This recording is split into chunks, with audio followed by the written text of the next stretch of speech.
Hi, I'm Brendan from USA Property Investments, and I'm coming to you today from Cape Town. My wife and I just moved down here over the last 2 weeks, which is why we haven't been updating our website that often. But during that 2 weeks, we had a little bit of a hard-take story that I'd like to share with you guys today. It's quite a funny one, actually. We found an incredible property, fitted all the criteria, the numbers stacked up fantastically, and during the negotiation stage back and forth between our estate agent and the listing agent that was selling the property and ourselves, with the time differences, we'd send an email and then wait for them to respond when they wake up in the office in the morning. Then we go to bed and we only get their updates the next day. I was actually waking up sort of 1 o'clock in the morning just to see if there were any emails and any updates. And in that process of the negotiation back and forth, because we found a few flaws, or not flaws, but maybe very difficult clauses to understand in the offer to purchase. So we were just trying to figure out exactly what it was that we were getting involved in. And in that process, the property got sold right out from underneath us, literally within about 2 hours of us submitting our offer to purchase. So anyway, what we'd like to share with you today is how we analysed that property and why we came to a decision on that particular property. And as it happens, we've got another 2 or 3 that we are busy analysing right now. So there's not a problem with availability, but you know how it goes when your heart gets set on a particular investment because you've done all the homework, you've done everything that's necessary, and then it gets sold right out from underneath you, which is also another lesson that we need to move a little bit quicker. But at the same time, we learned what questions to ask in relation to an offer to purchase with the property in possession or a real estate owned property, which is basically a property that's owned by the bank, and we would be buying it directly from the bank. So anyway, let's go and have a look at the analysis, and maybe you guys can see exactly how we analyze our properties, and in turn learn how to analyze your own properties maybe. Let's go have a look. Okay, let's have a look at this property that Linda and I were so keen on. First, we're going to look at what the property is. So let's have a look at some of the photographs. This was if you have a look here, this is coming off Zillow.com, and here are some of the pictures.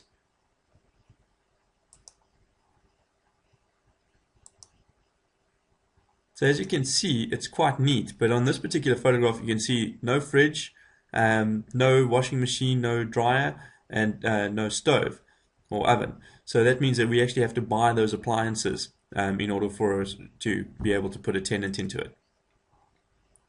So as you can see, that's where the connections are for the wash and dryer, and there's nothing there. Carpets have been cleaned. It's an ensuite bathroom over there. So as you can see, it's quite a neat property, and that's the little patio area out onto the garden. And we got the estate agent to go through and actually have a look at this property and send us a whole lot more photos that were quite a lot more in detail. And the property was basically as good as it looked in these photos. So if we have a look at Zillow here, you can see that this was selling for $34,000. The Zestimate, which is the Zillow estimate on the property value, is about $49,000. So you can see that it's well below what they estimate it to be worth. Not that I place any value in that. It also gives us some more information here on the price history of this particular property. So over the last, let's say, 10 years, we can see exactly what the property has been priced at. And you can see the spike there, 2006. This home was actually at $153,000, and the general area, that postal code over there, was $287,000. As you can see, it came down with everything else, and now it's sitting on $34,000. And then this also gives us a lot of other tools where we can have a look at a map and get distance to schools and grocery stores and coffee shops and that type of thing. So it's quite a powerful tool, this Zillow. Now, when we give it to our estate agent, or when he gives it to us, he pulls down the information off their multi-listing service, and this is the form that we get from him. So it gives us a description of it: a 2-bedroom, 2-bathroom, well, 2.5 bathroom. Gives us the square feet, how big the place is, the price, how long it's been on the market here, 11 days. And as you can see, the status is pending. That's because an offer was put in just before we could put in our offer. The year it was built, 1992, and then this REO bank owned. Sometimes you'll see either a short sale there or a normal vendor sale or something like that. So this is a property in possession by the bank, which has been sold as a real estate owned property. So we would be buying it directly from the bank. It gives us a brief description over here, and this is obviously loaded by the listing agent, the person who actually got the listing. Then it gives us some more information down the bottom here, what the taxes are for the property on that particular year. I use another tool to verify that, also online, but I won't go into too much detail here. It was verified at $795 for the year. Then if we have a look here, it gives us some interior features, what the property was built out of, block and stucco. Then as we go further down here, we've got our HOA fee, which is very, very important for us to see here, because we need to know what the homeowners association fees are. And once again, we need to verify that with the homeowners association. We can't take it at face value, because sometimes the listing agents don't actually load the correct values. So we verify that externally. Our estate agent that works for us goes and does that for us. We also get a statement from the homeowners association to see what kind of condition they're in financially. And then if we go here to the Property Pro software. Now this is Dr. Hannes Dreher's Property Pro software that we use to analyze every single property investment that we have. And as you can see, the way I've laid it out here, I've put the purchase price in at $37,000, even though it says pounds over there, it's in dollars. It's just that I bought this computer in the UK, and it's still set on pounds, and I haven't figured out how to change it to dollars. So anyway, ignore the currency thing there and just look at the figures for this particular exercise. So we got $37,000 here. The purchase price there was $34,000.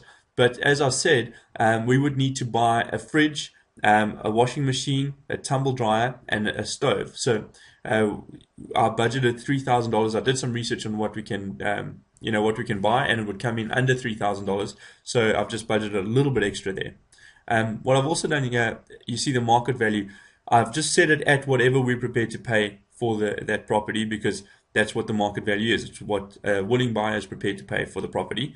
And then on the bond value side over here, now we are paying cash for this property, but I'm using a bond to illustrate what this investment can do for you, because a lot of people might find that they would be taking an extension on their bond here in South Africa in order to get the cash together to buy the property in the USA. So for this exercise, we're going to analyze it based on taking out a bond here in South Africa in order to fund the property in the USA. So then we can start putting in the variables. Now, there are 27 different variables when analyzing a property investment. And this tool gives us the opportunity to analyze every single variable and then get an internal rate of return to measure our growth on our investment. So we come in here and we put in the interest rate. Now, what I also do here is we're currently getting an interest rate of about prime minus 1.8 to 2%. That's what I'm getting at the moment. Which means we're sitting on about 7.3% interest. But I like taking a little bit of a longer term view with an average of over 10 years. And that interest is actually on about 11.5 to 12%. So let's set it on 11% here, just for this exercise, so you can see what it does. We can also put the inflation rate in here. The US inflation rate is currently 2.62%. But, I don't believe anything they say, so I double that and put it in at 5% and maybe get a slightly more accurate view. Depreciation, we are allowed to depreciate an asset, or at least a second-hand property, over 27 years down to zero, according to the US legislation. So we put that depreciated value into the tool over here, and then we measure the results. Capital growth rate. I know these properties are going to explode in value, but for my investment purposes, in order for me to evaluate it completely objectively, I put in 0 at capital growth, because it's a perceived value that might happen in the future and might not happen, and who knows what might happen with capital growth. So I really don't like using it as a measurement for my investment. So for this purposes, I'm putting it at 0. So just keep that in mind when we're having a look at the figures. Monthly expenses, as we saw earlier, $115 for the homeowners association fees. We've got a home warranty in there at $40 per month, which is basically to cover any electrical faults, the air conditioner, the fridge, the stove, the microwave oven, whatever appliances are in there would be covered by that home warranty. Then property tax, if you have a look at the, we had the figure there, $794. It was verified at $795. So we put that amount in there on a per month basis, and it comes to $67 per month. Then if we come down here to renovations, I've allocated no money to it because the property is in very, very good condition. Repairs and maintenance, the homeowners association is obviously completely in control of the external area of the property, which means they cover the outside completely, but on the inside we need to maintain it. So we need to fix kitchen countertops and leaky plumbing and repaint it when necessary, etc., etc. So I've budgeted $500 for the first year, $500 for the second year, etc., etc., going down. And then on year 6, I increase it to $600 going down. And as you can see, we increase it by $100 every 5 years. Then with special expenses, I've said nothing right now. Tax options, the maximum tax rate is 35%.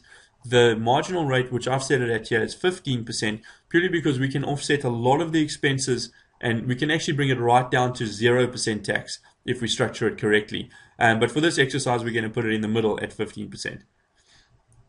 Management expenses, we've got a 1 month vacancy rate built in here, which is 8% of the entire year.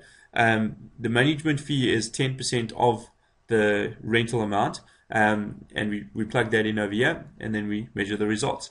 So if we come in and have a look at our rental income, there's obviously no capital income or additional loan repayments at this point in time. Our rental income, I've set it at $800 a month. We actually got confirmation that we could get up to $950 a month on this particular property, but I like working on the worst case scenario in order to evaluate the investment. And the worst case scenario for a property very similar in a similar area, I used padmapper.com to find it, was about $800 per month. That was the lowest I could find, so that's what I set it on. And then we go in here and we hit assessment, and it should tell us how much money we're going to make out of our investment. And as you can see here, we're making an infinite internal rate of return. And that's kind of nice to see. If only we could get an infinite return on every investment that we make in the world. And with this tool, it makes it easy to measure exactly what our property investment is going to do for us. And as you can see here, we've got our loan repayments, we've got the property expenses, we've got the tax that we have to pay, we've got everything is built into this assessment. And it tells us exactly what our cash flow is going to be. After paying all of our expenses and having a vacancy rate built in, etc., etc., we still have $24 per month positive cash flow. This is after paying the interest repayment or all the rest of that stuff, and we've got an infinite rate of return. This tool also gives us quite an incredible cash flow forecast. As you can see, this tells us when the property is going to be paid off here in year 20, and we've got quite a nice spike here in cash flow going up. So this is an incredible tool to be able to measure exactly what your property investment is going to do for you over the 20 years. I mean, we can have a look here all the way up to year 16, 20, and we can see exactly what our positive cash flow is going to be going forward, etc., etc. So it's extremely powerful, and this is the tool that we use to measure every single property investment that we have.